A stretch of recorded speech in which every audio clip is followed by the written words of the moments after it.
সুপ্রিয় অষ্টম শ্রেণীর শিক্ষার্থীবৃন্দ, আসসালামু আলাইকুম and welcome to আরকে English care.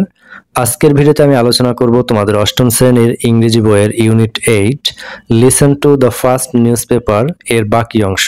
এর আগের ভিডিওতে আমি দ্য ফার্স্ট নিউজ পেপার এখান থেকে প্রথম অংশ আলোচনা করেছিলাম। এই যে টেক্সটটি রয়েছে এখানে, সেই টেক্সটটিকে আমরা বাংলা অর্থ সহ পড়েছিলাম এবং এখান থেকে গুরুত্বপূর্ণ ওয়ার্ড মিনিংগুলো দেখে নিয়েছিলাম। তো আজকের ভিডিওতে আমরা মূলত বাকি যে অ্যাক্টিভিটিগুলো এখানে রয়েছে, যেমন সি নাম্বারে তোমরা দেখতে পাচ্ছ একটি ফ্লো চার্ট রয়েছে, এরপরে ডি নাম্বারে দুটি প্রশ্ন করেছে, তারপরে এইখানে ই নাম্বারে ইন্ট্রোডাক্টরি দেয়ার ব্যবহার করে 5টা বাক্য লিখতে বলেছে গল্প থেকে, এবং তারপরে বলেছে তুমি নিজে থেকে 5টা বাক্য লেখো। এরপরে এফ নাম্বারে এখানে দিয়েছে ট্রু ফলস, এবং সর্বশেষ জি নাম্বারে এখানে একটি রিয়ারেন্স রয়েছে, অর্থাৎ এখানে একটি গল্প রয়েছে এবং সেই গল্পটি এলোমেলোভাবে দেওয়া আছে এবং এটি সাজাতে হবে। তো প্রিয় শিক্ষার্থীরা, আজকের ভিডিওতে আমরা এই সকল অ্যাক্টিভিটিগুলো সম্পন্ন করতে চলেছি, তাই বুঝতেই পারছো ভিডিওটি তোমাদের জন্য কতটা গুরুত্বপূর্ণ হতে যাচ্ছে। তাই আশা করি না টেনে সম্পূর্ণ ভিডিওটি দেখবে। তো প্রিয় শিক্ষার্থীরা, আমরা কথা না বাড়িয়ে চলো মূল আলোচনায় চলে যাই। তো এখানে প্রথমেই আমরা দেখতে পাচ্ছি একটি ফ্লো চার্ট রয়েছে এবং এখানে বলা হয়েছে, দেখো, read the text above again and fill in the flow chart with relevant information. Why are this date important in the history of newspapers? অর্থাৎ এখানে কিছু ক্লু দেয়া রয়েছে, যেমন এখানে বলা হয়েছে before the birth of Christ, যীশু খ্রিস্টের জন্মের পূর্বে। তো জন্মের পূর্বে কি ঘটেছিল সংবাদপত্রে, সেটা কিন্তু আমরা পরের কলমে লিখব। এরপর এখানে বলেছে 16th century, 17th century, 18th century and 19th century, অর্থাৎ এই তারিখগুলো কেন গুরুত্বপূর্ণ ইতিহাসে সেটা কিন্তু আমাদেরকে উল্লেখ করতে হবে। তো প্রিয় শিক্ষার্থীরা, কথা না বাড়িয়ে চলো আমরা মূল আলোচনায় চলে যাই। তো দেখো, আমাদের এখানে সি নাম্বারে আনসার দেয়া রয়েছে, এখানে বাংলাটাও দিয়েছি। দেখো, এখানে বলেছে উপরের লেখাটি আবার পড়ো এবং নিচের ফ্লো চার্টটি তথ্য দিয়ে পূরণ করো। এই তারিখগুলো সংবাদপত্রের ইতিহাসে কেন গুরুত্বপূর্ণ সেটা জানতে চাইছে। তো এখানে এপাশে রয়েছে দেখো পিরিয়ড এবং এপাশে রয়েছে ইভেন্ট অর্থাৎ ঘটনা। তো আমাদের প্রথম ক্লু ছিল before the birth of Christ, অর্থাৎ যীশু খ্রিস্টের জন্মের পূর্বে। তো জন্মের পূর্বে যে ঘটনা গুরুত্বপূর্ণ সেটা কি ছিল, সেটা হচ্ছে একটা Diana was published in ancient Rome in 59 BC। তো এরপরে দেখো 2 নাম্বার ছিল 16th সেঞ্চুরি। তো সংবাদপত্রের ইতিহাসের 16th সেঞ্চুরিতে কি হয়েছিল, printed news books were published in England. এরপরে 17th সেঞ্চুরি, এখানে রয়েছে regular news paper publication began in Germany, Italy and Netherlands. তো আমাদের 17 শতকে কি হয়েছিল, এই যে রেগুলার যে নিয়মিত যে সংবাদপত্র সেগুলো জার্মানি, ইটালি এবং নেদারল্যান্ডে প্রকাশ করা শুরু হয়েছিল। এরপর দেখো 18th সেঞ্চুরি। তো 18th সেঞ্চুরিতে কি হয়েছিল, first daily news papers, the Pennsylvania packet and the daily advertisers in the USA 1784। এরপর দেখো 19th সেঞ্চুরি। 19th সেঞ্চুরি কেন গুরুত্বপূর্ণ, first Bangla weekly, Samachar Darpan, first Indian newspaper, Bengal Gazette 1780। অর্থাৎ এই 19 শতকটা গুরুত্বপূর্ণ হচ্ছে, প্রথম বাংলা পত্রিকা সমাচার দর্পণ প্রকাশিত হয়েছিল 1818 সালে এবং ইন্ডিয়ান পত্রিকা হচ্ছে বেঙ্গল গেজেট, এটা 1780 সালে প্রকাশিত হয়েছিল। তো এই কারণে গুরুত্বপূর্ণ। তো প্রিয় শিক্ষার্থীরা, ফ্লো চার্টটাকে আমরা কমপ্লিট করেছি, তোমরা দেখতেই পাচ্ছ। তো আশা করি বুঝতে পেরেছো। এরপরে ডি নাম্বারে যে আমাদের দুটি প্রশ্ন করেছিল, সে প্রশ্ন দুটির আনসার এখন আমরা একটু দেখে নেই। তো প্রথম প্রশ্ন করেছিল, দেখো, do you agree with the statement in the text that newspaper with a cup of tea has been an urban trend, why not. তো এই প্রশ্নের বাংলা হচ্ছে, দেখো, তুমি কি লেখায় উল্লিখিত এই বক্তব্যের সঙ্গে একমত যে চায়ের কাপের সাথে সংবাদপত্র একটি শহর ভিত্তিক অভ্যাসে পরিণত হয়েছে, কেন বা কেন নয়। তো আমাদের আনসার হচ্ছে, দেখো, yes, I agree with the statement. In modern urban life, people often started their day with a cup of tea or coffee and a newspaper. This habit is common in cities because people want to stay updated with national and international events. হ্যাঁ, আমি এই বক্তব্যের সঙ্গে একমত। আধুনিক শহর জীবনে মানুষ প্রায়ই চা বা কফির কাপ নিয়ে দিন শুরু করে সংবাদপত্র পড়ে। এই অভ্যাস শহরাঞ্চলে সাধারণ কারণ মানুষ জাতীয় আন্তর্জাতিক ঘটনার সঙ্গে আপডেট থাকতে চায়। তো এরপরে 2 নম্বর যে প্রশ্ন ছিল সেটি হচ্ছে from your reading of the text in section B what difference do you find in the newspapers of the present time compared to those of the early days. Justify your arguments. বলছে B অংশের লেখাটি পরে বলো বর্তমান সময়ের সংবাদপত্র ও প্রাচীন সময়ের সংবাদপত্রের মধ্যে কি পার্থক্য দেখতে পাও, তোমার যুক্তি দাও। তো প্রিয় শিক্ষার্থীরা এর আনসারটা আমরা দেখে নেব। তো এখানে আমাদের উত্তর হচ্ছে দেখো, in the early days newspapers were not printed on paper.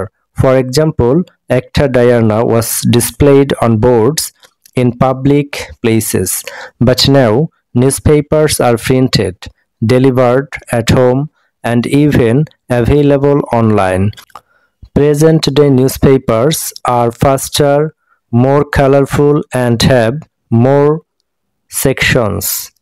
তো এর বাংলাটা দেখো, বাংলাটা হচ্ছে প্রাচীনকালে সংবাদপত্র কাগজে ছাপা হতো না, যেমন একটা ডায়ানা জনসাধারণের জায়গায় বোর্ডে টানানো হতো, কিন্তু এখন সংবাদপত্র মুদ্রিত হয়, বাসায় পৌঁছে দেওয়া হয় এবং অনলাইনে পাওয়া যায়। বর্তমান সময়ের সংবাদপত্র দ্রুত, রঙিন এবং বিভিন্ন ভাগে ভাগ করা থাকে। তো প্রিয় শিক্ষার্থীরা, সেকশন ডি তে যে 2টি প্রশ্ন ছিল সেই প্রশ্নের আনসার আমরা দেখে নিলাম, একটু বিস্তারিত আলোচনা করেছি এবং তোমাদের সুবিধার্থে প্রত্যেকটা প্রশ্নের নিচে এবং তার উত্তরের নিচে কিন্তু বাংলাটা দিয়েছি, তা আশা করি বুঝতে পেরেছো। এরপরে আমরা পরবর্তী অ্যাক্টিভিটিতে চলে যাব। সেখানে ই নাম্বারে বলেছিল এই যে গল্প থেকে 5টা ইন্ট্রোডাক্টরি দেয়ারযুক্ত বাক্য বাছাই করতে এবং তারপরে তোমার নিজেকে 5টা বাক্য তৈরি করতে হবে। তো এখানে দেখো আমরা একটু পড়ি কি বলেছে নির্দেশনা। Make a list of sentences that use introductory there in the text in section B and then make 5 sentence use in introductory there. তো এখানে বলেছে দেখো, বি অংশের লেখা ইন্ট্রোডাক্টরি দেয়ারযুক্ত বাক্যগুলি লিখো এবং এমন 5টি বাক্য নিজে তৈরি করো। তো আমরা প্যাসেজ থেকে ইন্ট্রোডাক্টরি দেয়ারযুক্ত যে বাক্যগুলো বাছাই করেছি সেগুলো হচ্ছে দেখো 1 নম্বরে, there is a show of নুরুলদিনের সারা জীবন or Chitrangada or Hamlet. There is a suitable job offer, there are any sales, there is a change in the form and presentation of newspapers, there is sometimes used in the beginning of a sentences। তো এই সেন্টেন্সগুলো কিন্তু তোমাদের যে গল্পে ছিল, অর্থাৎ the first news paper, এই যে প্যাসেজটা যে আমরা পড়েছিলাম সেখানে কিন্তু এগুলো ছিল। তবে তোমরা যারা আমার পূর্বের ভিডিওটি দেখোনি তারা কিন্তু চাইলে তোমরা পূর্বের ভিডিওটি দেখে নিতে পারো, অর্থাৎ এই ভিডিওর প্রথম অংশ যদি না দেখো তাহলে কিন্তু এগুলো তুমি বুঝতে পারবে না। তো এই ভিডিওর ডেসক্রিপশন বক্সে লিংক দেওয়া আছে অথবা প্লেলিস্ট করা আছে, সেখান থেকে তোমরা ভিডিওটি দেখে নিতে পারবে।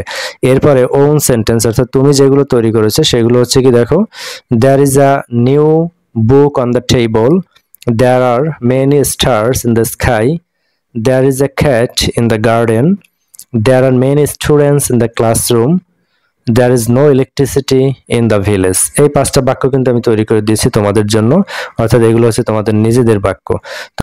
তো প্রিয় শিক্ষার্থীরা, আমরা ই নাম্বারের অ্যান্সারটাও দেখে নিলাম। এরপরে যে এফ নাম্বারে যে ট্রু ফলস ছিল তার অ্যান্সারটা আমরা দেখে নেব। তো এখানে ট্রু হলে কিন্তু কিছু লিখতে হবে না, শুধুমাত্র টি বা ট্রু লিখলেই হবে, কিন্তু যদি ফলস হয় তাহলে কিন্তু তোমাকে কারেক্ট ইনফরমেশন বা কারেক্ট স্টেটমেন্ট কিন্তু লিখতে হবে। তো দেখো নির্দেশনায় কি বলা আছে, read the following sentences, write T if the statement is true and if the statement is false and then provide correct answer। নিচের বাক্যগুলো পড়ো, যদি সত্য হয় টি লিখো, মিথ্যা হলে এফ লিখো এবং সঠিক উত্তর দাও। তো আমাদের প্রথম প্রশ্ন হচ্ছে এখানে, it annoys people when the newspaper man passes a newspaper through the door। যখন সংবাদপত্রের একজন কর্মী সংবাদপত্রটাকে দরজার নিচ দিয়ে যায় তখন আমরা বিরক্ত হই, এটা জানতে চেয়েছে। তো এটা আসলে ফলস। কারেক্ট অ্যান্সার হচ্ছে people eagerly wait for newspapers in the morning. মানুষ সকালে সংবাদপত্রের জন্য অধীর আগ্রহে অপেক্ষা করে। এরপরে 2 নম্বর প্রশ্ন, news papers more or less provide all sorts of information we need. বলছে সংবাদপত্র কম বেশি সকল তথ্যই দিয়ে থাকে যেটা আসলে আমাদের দরকার বা আমরা চাই, তো এটি আসলে ট্রু। তাই আমি এখানে শুধুমাত্র টি লিখে দিয়েছি এবং এখানে আর কারেক্ট অ্যান্সার লেখার কিছু নেই, কারণ এটি নিজেই ট্রু। এরপর দেখো 3 number, the first newspaper was published in England, তো false. The first newspaper Acta Diana was published in ancient Rome, তো এখানে বলছে যে প্রথম সংবাদপত্র ইংল্যান্ডে প্রকাশিত হয়েছিল, যেটি সম্পূর্ণ মিথ্যা বা ফলস। তো আমাদের কারেক্ট অ্যান্সার হচ্ছে কি, প্রথম যে সংবাদপত্র যার নাম ছিল একটা ডায়ানা, এটি আসলে প্রাচীন রোমে প্রকাশিত হয়েছিল। তো প্রিয় শিক্ষার্থীরা 4 নম্বর প্রশ্ন দেখো, এখানে বলেছে the history of news paper dates back to recent time, অর্থাৎ সংবাদপত্রের ইতিহাস সাম্প্রতিক সময়ের। এটি আসলে ফলস। তো আমাদের কারেক্ট অ্যান্সার কি হবে? কারেক্ট অ্যান্সার হচ্ছে the history of news paper dates back to 59 BC, সংবাদপত্রের ইতিহাস 59 খ্রিস্টাব্দ পূর্ব পর্যন্ত পুরনো। এরপর দেখো 5 নম্বর, এখানে বলেছে the Americans first introduced daily newspapers, আমেরিকানরাই প্রথম দৈনিক সংবাদপত্র চালু করে, তো এটি আসলে ট্রু। এরপর দেখো the Samachar Darpan came out once in 7 days, Samachar Darpan প্রতি 7 দিনে অর্থাৎ প্রতি সপ্তাহে একবার প্রকাশিত হতো, তো এই ইনফরমেশনটি হচ্ছে আমাদের ট্রু, তাই আমরা শুধুমাত্র টি লিখে দিয়েছি। এরপরে 7 নাম্বার যে প্রশ্ন, সেটা হচ্ছে online newspapers are common all over the world, online সংবাদপত্র এখন সারা বিশ্বেই সাধারণ বিষয়। তো প্রিয় শিক্ষার্থীরা, তোমরা ট্রু ফলসের অ্যান্সারটাও পেলে। তো এরপরে আমাদের যে একটি স্টোরি ছিল, সেই স্টোরি অ্যান্সারটা আমি এখানে সংক্ষেপে তোমাদেরকে শুধুমাত্র সিকোয়েন্সটা সাজিয়ে দিয়েছি, তোমরা বই থেকে এটা ফলো করে শুধুমাত্র বাক্যগুলো সাজাবে। তো দেখো আমাদের প্রথম যে নাম্বারটা যাবে সেটা হচ্ছে 4 নাম্বার, 4 নাম্বার প্রথমে যাবে, তারপরে যাবে 3, তারপরে যে নাম্বারটা নিবে সেটা হচ্ছে 6, তারপর হচ্ছে 8, তারপর হচ্ছে 2, তারপর হচ্ছে 7, তারপর হচ্ছে 5 এবং তারপর হচ্ছে 1। এই সিকোয়েন্সটা তোমাকে ফলো করতে হবে। প্রথম 4 নিতে হবে, তারপর 3, তারপর 6, তারপর 8, তারপর 2, তারপর 7, তারপর 5 এবং সর্বশেষ 1 নিয়ে তোমাকে সাজাতে হবে, তাহলে এই গল্পটি সঠিক সিকোয়েন্সে সাজানো হবে। তো প্রিয় শিক্ষার্থীরা, আশা করি ভিডিওটি তোমাদের ভালো লেগেছে, আর ভিডিওটি যদি তোমাদের ভালো লেগে থাকে তোমরা লাইক কমেন্ট শেয়ার করবে এবং পরবর্তী লিসনের ভিডিও দেখার আমন্ত্রণ জানিয়ে আজকের ভিডিওটি এখানেই শেষ করছি। আল্লাহ হাফেজ।